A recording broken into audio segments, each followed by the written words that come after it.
Hi everyone, it's me, Charles Norman, Sports Solutions LLC. We are the creators of AthleticSOS. It is a software that if you are trying to get your high school athlete an athletic scholarship, you can use our software absolutely no cost.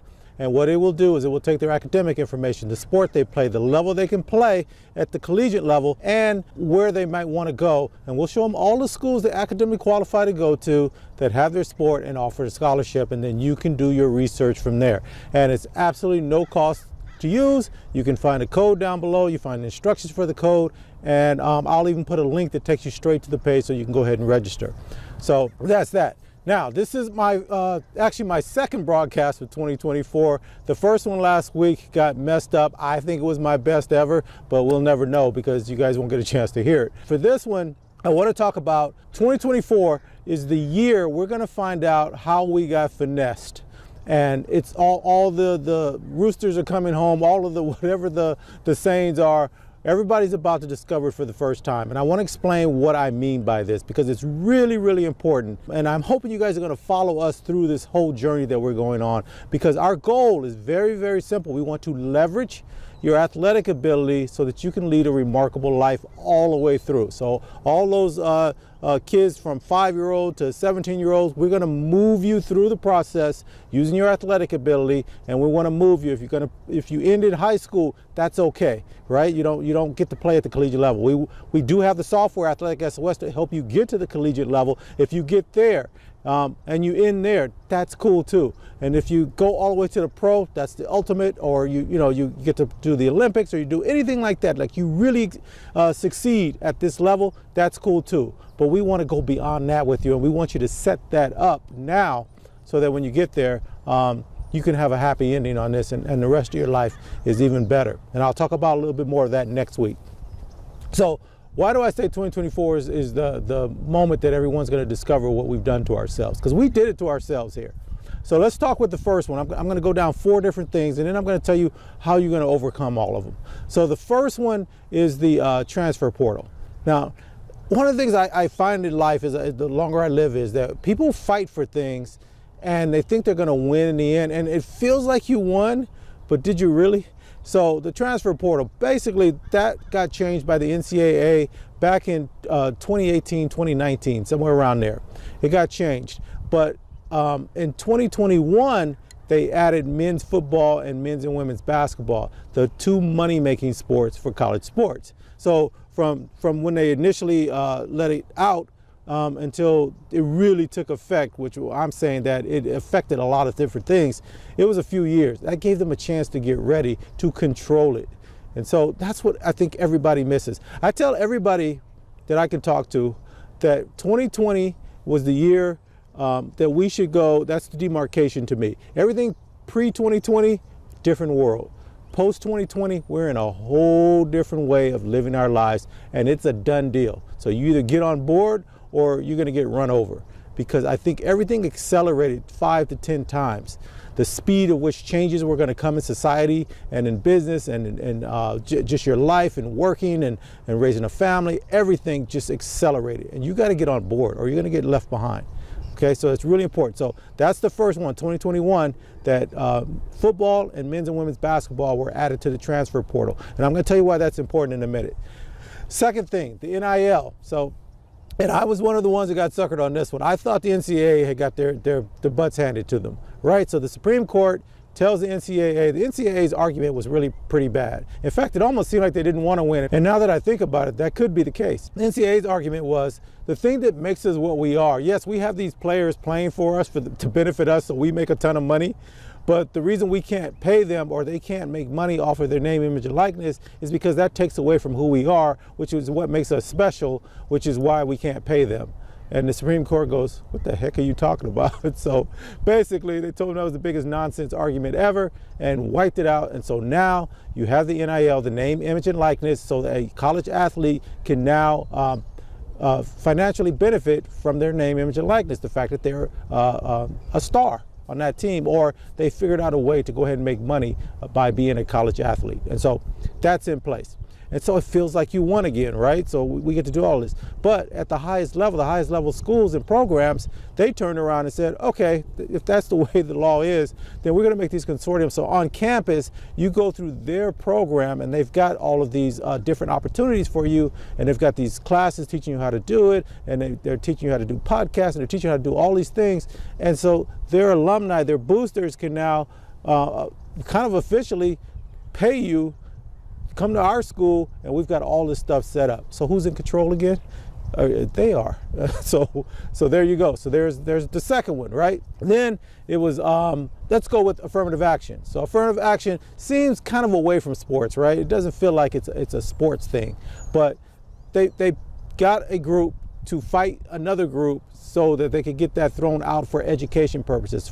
So for college, affirmative action is done. You cannot use someone's race, creed, color, whatever. You can't use any of that stuff as a decision-making process for whether or not they can get into your school.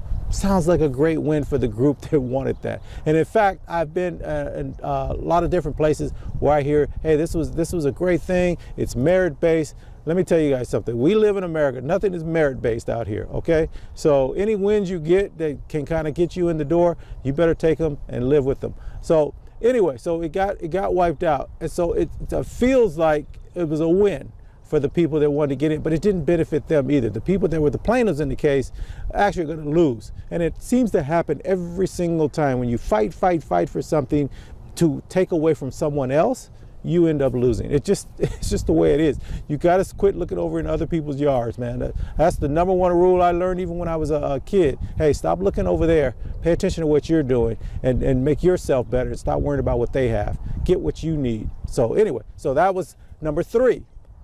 And then number 4 was the ACT SAT. The NCAA used to use the ACT SAT and your GPA, and they had this sliding scale on whether or not you were able to participate as a freshman or you even qualified to play sports at the collegiate level, and whether or not you could participate as a freshman. That was they had this guideline, and they took that away after during 2020 to 2023. There were no rules, right? Almost. And then in 2023 to 2024, the rules changed for this year. It changed back now where there is no ACT SAT, and so that's out. So you can play and you don't have to worry about that. You still have to take the right courses, you still have to do the right things to qualify, but the ACT SAT is not part of it.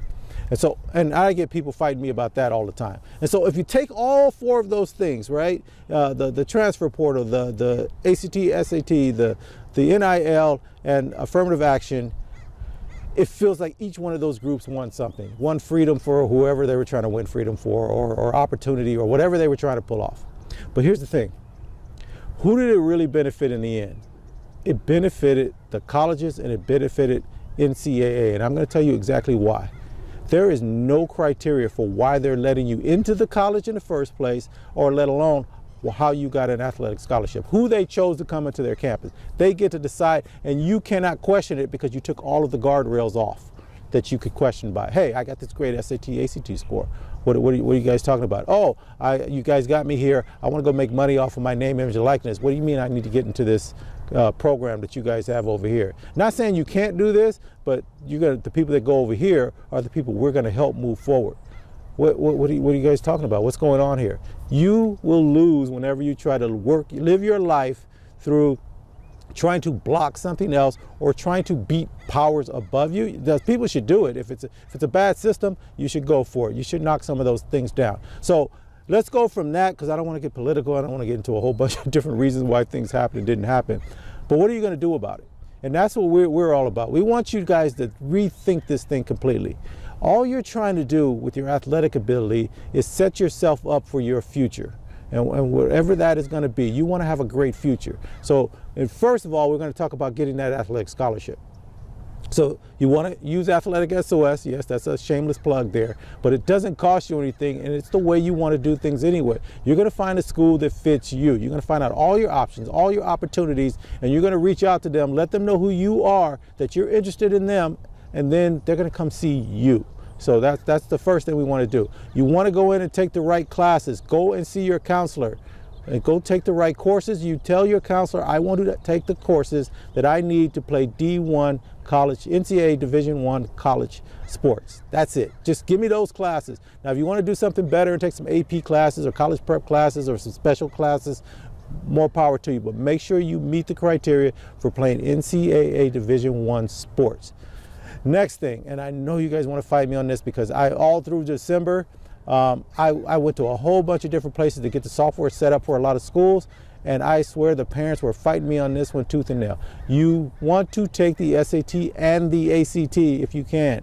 Take it, please. I know the NCAA says it's not a requirement anymore to participate, but it doesn't mean the colleges don't require it anymore to get into the school. Yes, there are a lot of colleges that are going to take away the need to have it to get into the college, and now you're going to really be in a mess. But take it anyway because it sets you apart from the kids that didn't take it. So just go take it. Just do. Here's the bottom line for this.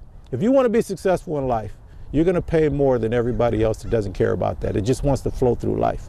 And I'm going to give you a story about that in a minute. So you're going to have to pay a little bit more. You're going to pay a higher price. I've been doing it, and I had to get this in my head a little bit too.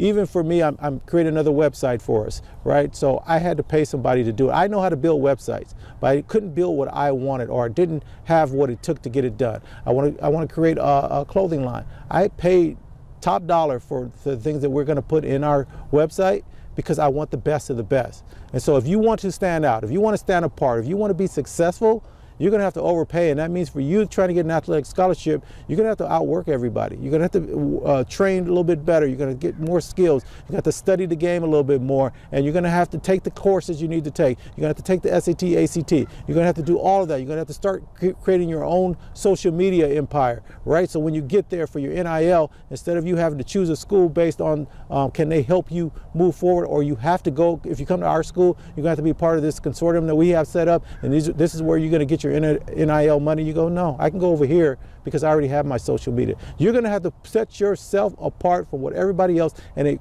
means you're going to have to pay a higher price overall. And that's just the way it is. And it almost feels like it's unbalanced, right? Do I really want this great life? Because I got to pay extra to get there. And it's a little more work. And it doesn't mean it gets to end and you get to sort of mellow out. You're going to be doing this forever. But what you're doing is you're setting the standards for your family moving forward. You're starting to set a standard that says, this is who we are. This is how we operate in this family. And it becomes a thing where they don't even think it's extra work. It's just the way you are.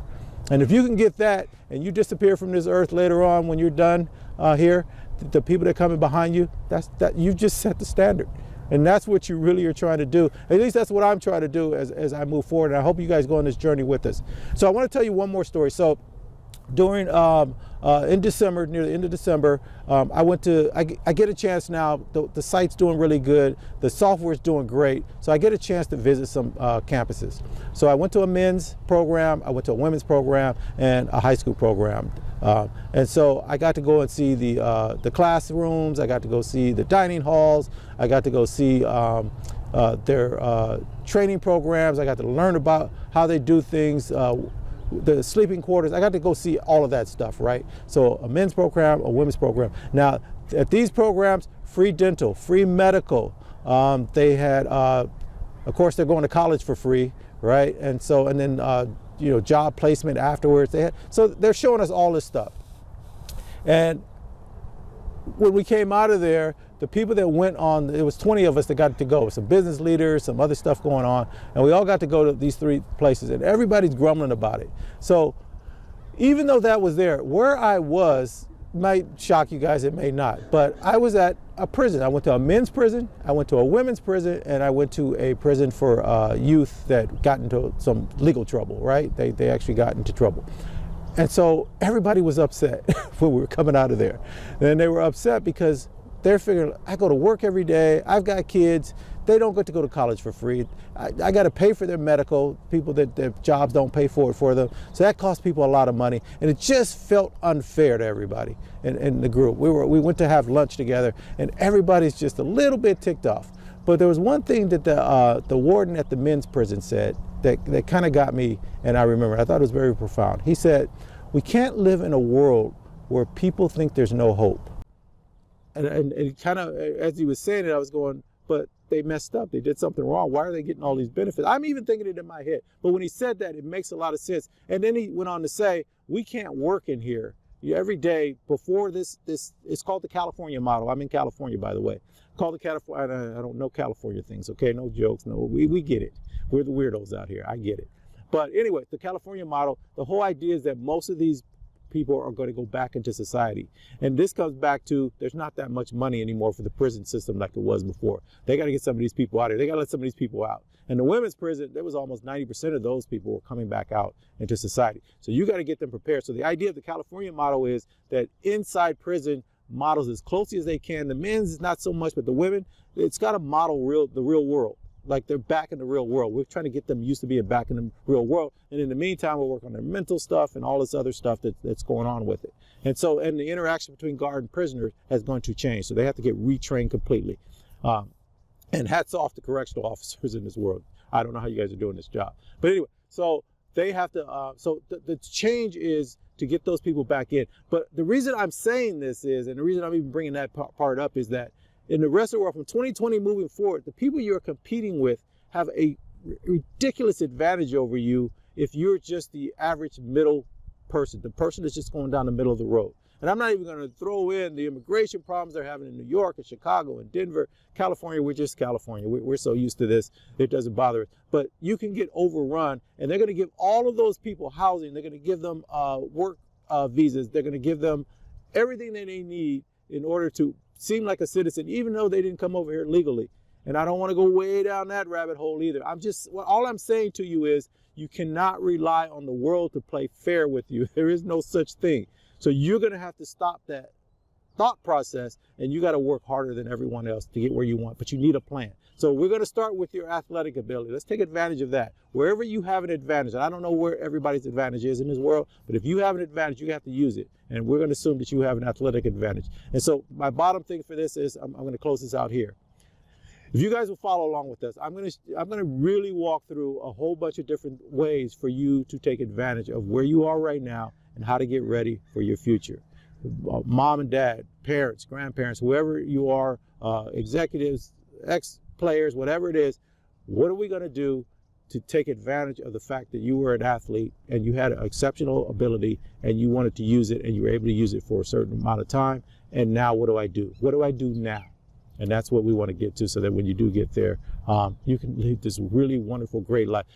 Everything that I told you prior to this sounds like it could be negative, but it really is. I think 2020 moving forward is the greatest opportunity in my lifetime to reshape your life the way you want it, to be able to do the things that you want to do in the future, and to set yourself, set your family up on a positive note. And the world is your oyster. Technology's changed, the medical world's changed, everything has changed. Opportunity, opportunity, opportunity, if you see it. And it's just a mind shift. It's just the way you think about it. And you, as an athlete, have been handed the golden ticket.